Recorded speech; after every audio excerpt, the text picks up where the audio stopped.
Je vais regarder maintenant vos questions et je vais essayer d'y répondre. Bonsoir. Est-il courant qu'un homme qui va se marier avec une femme divorcée demande à voir et à contrôler le guet de sa future épouse pour s'assurer que tout est bien caché? Bien évidemment. C'est une obligation. Si on a une femme qui est divorcée, il faut obligatoirement demander l'acte de divorce. Et je vais même vous dire mieux. C'est même pas le mari qui va demander. C'est lorsqu'on va procéder à un second mariage. Ça veut dire lorsque le mari il va se marier, eh bien le rabbin qui va marier, il ne pourra pas marier le couple s'il n'a pas vu l'acte de divorce. On ne marie pas si on n'a pas vu l'acte de divorce dans le cadre d'un mariage. C'est essentiel, puisque la suite, elle peut être dramatique. Donc oui, évidemment.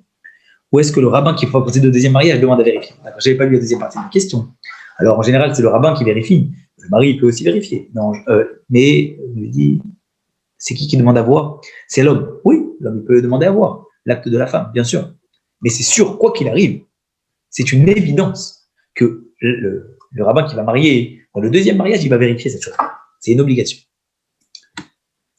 Est-ce que le Beddin peut, deuxième question, est-ce que le Beddin peut invalider une demande de guet d'un mari s'il estime que le motif du mari n'est pas sérieux? Exemple, il veut quitter son épouse pour fréquenter une autre femme, si de surcroît, c'est une non-juive.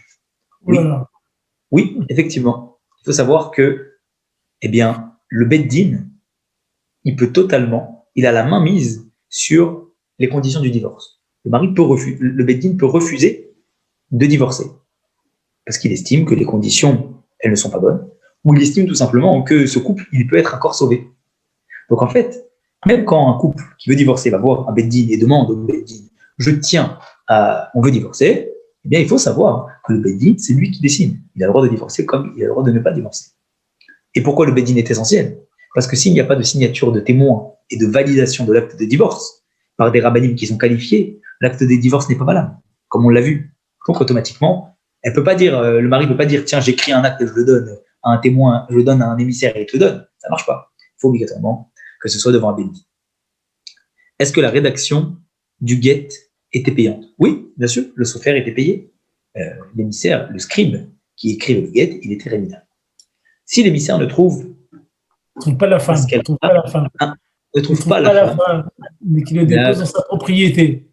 Oui, c'est comme si qu'elle l'avait reçu. Oui, s'il le met dans Bechatzera, dans sa propriété, quand sa propriété, ça veut dire dans son domaine qui lui appartient. Hein, oui, c'est comme si qu'il lui avait donné. Totalement. On parle évidemment de l'émissaire qui est juste un transporteur. Parce qu'on a l'émissaire qui se substitue à la femme, c'est comme si qu'elle l'avait reçu elle-même. Donc, il n'y a pas de problème. Est-ce que l'émissaire était payé pour sa mission? Oui, l'émissaire pouvait être payé ou pouvait ne pas être payé. Ce n'était pas une obligation. Voilà. Ça veut dire qu'il n'y a pas besoin de payer quelqu'un pour en faire un émissaire. On peut le faire un émissaire, le mandater d'être un émissaire. S'il accepte la mission sans être payé, il a toute la force d'un émissaire sans pour autant être payé. Voilà. Bien, merci beaucoup. Avec grand plaisir. J'espère que Raymond n'est pas déçu. Quoi? Merci. Bonne soirée à tous. Vous m'avez dit quoi, M. Watlin? J'ai pas entendu, excusez-moi. J'espère que Raymond n'est pas déçu. Pourquoi je serais déçu? Il a pas raison.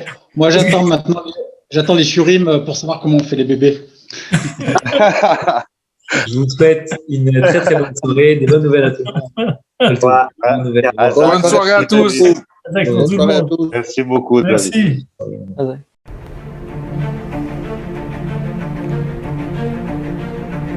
Et si connaître toute la Torah était possible, plongez-vous dans les joyaux de la Torah. Étude du Rambam, le Maïmonide, cours de qualité par des rabbins francophones aux 4 coins du globe. Un chapitre chaque jour, à raison de 20 minutes, pour finir en moins de 3 ans l'apprentissage de la Torah. Relevez le challenge, tous les soirs en direct à 20h30 ou 21h30 heure israélienne. Nos cours sont accessibles à tout moment, YouTube, Facebook et sur notre site torah24.com.